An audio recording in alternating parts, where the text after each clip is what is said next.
بسم اللہ الرحمن الرحیم۔ السلام علیکم۔ آج اس ویڈیو میں آپ کو بہت ہی خوبصورت اور سبق آموز باتیں بتانے جا رہی ہوں جس پر عمل کر کے ہم اپنی زندگی میں بہت مؤثر تبدیلیاں لا سکتے ہیں۔ ویڈیو شروع ہونے سے پہلے اگر آپ میرے چینل پر نیو ہیں تو آپ میرے چینل اسلامک آور کو سبسکرائب کر کے بیل نوٹیفیکیشن کو آن کر دیں تاکہ آپ کو ملتی رہیں میری تمام چینل کی اپڈیٹس۔ آپ میری ویڈیوز کو زیادہ سے زیادہ شیئر کر کے کار خیر میں شامل ہو سکتے ہیں۔ تو چلیے آج کی کہانی کی طرف۔ ایک عابد و زاہد اور نیک سیرت بزرگ کا غلام بہت بدرو اور بے حد بد خصلت تھا۔ اس کے لمبے لمبے بال ہمیشہ الجھے ہوئے اور گرد آلود رہتے تھے اور آنکھوں سے پانی بہتا رہتا تھا۔ کام کرنے کے معاملے میں ایسا سست کہ گھر میں کوڑے کرکٹ کے ڈھیر لگ جاتے تھے، لیکن وہ اٹھا کر پھینکنے کی زحمت بھی گوارا نہ کرتا تھا۔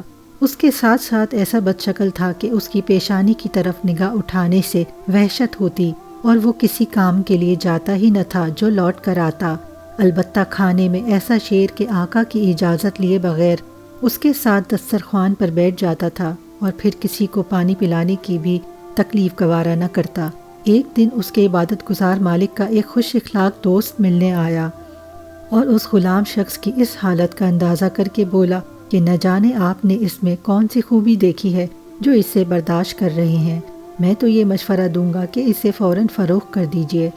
ایسا بے ہنر اور کامچور غلام ہرگز اس قابل نہیں کہ اسے اپنے پاس رکھا جائے۔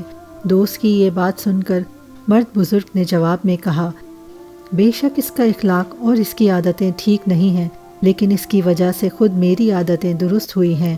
میں اس کی اس قدر برائیاں برداشت کر چکا ہوں کہ اب ہر شخص کی زیادتی کو آسانی سے گوارا کر سکتا ہوں، چنانچہ یہ بات مروت کے خلاف ہوگی کہ میں اسے فروخت کر دوں۔